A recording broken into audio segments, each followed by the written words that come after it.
زبور 38۔ دکھی آدمی کی فریاد۔ اے خداوند، اپنے قہر میں مجھے جھڑک نہ دے، اور اپنے غضب میں مجھے تنبیہ نہ کر، کیونکہ تیرے تیر مجھ میں لگے ہیں اور تیرا ہاتھ مجھ پر بھاری ہے۔ تیرے قہر کے سبب سے میرے جسم میں صحت نہیں، اور میرے گناہ کے باعث میری ہڈیوں کو آرام نہیں، کیونکہ میری بدی میرے سر سے گزر گئی، اور وہ بڑے بوجھ کے مانند میرے لیے نہایت بھاری ہے۔ میری حماقت کے سبب سے میرے زخموں سے بدبو آتی ہے، وہ سڑ گئے ہیں۔ میں پردرد اور بہت جھکا ہوا ہوں، میں دن بھر ماتم کرتا پھرتا ہوں، کیونکہ میری کمر میں سوزش ہی سوزش ہے، اور میرے جسم میں کچھ صحت نہیں۔ میں نحیف اور نہایت کچلا ہوا ہوں، اور دل کی بے چینی کے سبب سے کراتا رہا۔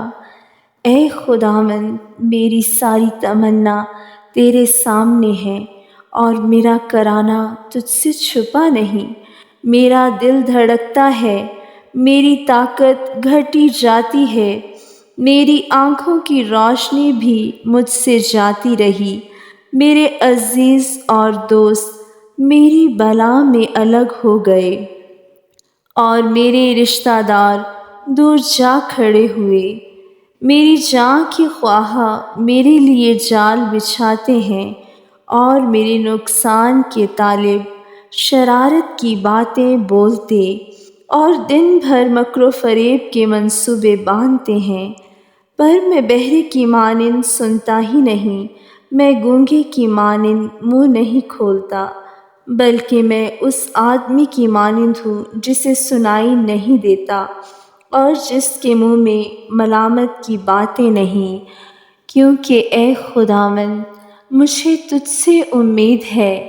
اے خداوند میرے خدا، تو جواب دے گا، کیونکہ میں نے کہا کہ کہیں وہ مجھ پر شادیانہ نہ بجائیں۔ جب میرا پاؤں پھسلتا ہے تو وہ میرے خلاف تکبر کرتے ہیں، کیونکہ میں گرنے ہی کو ہوں، اور میرا غم برابر میرے سامنے ہے۔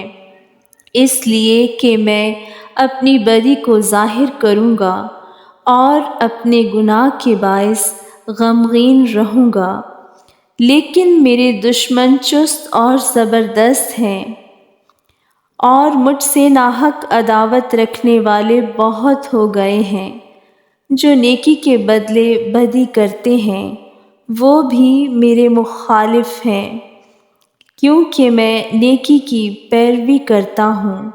اے خداوند، مجھے چھوڑ نہ دے، اے میرے خدا، مجھ سے دور نہ ہو۔ اے خداوند، اے میری نجات، میری مدد کے لیے جلدی کر۔ آمین۔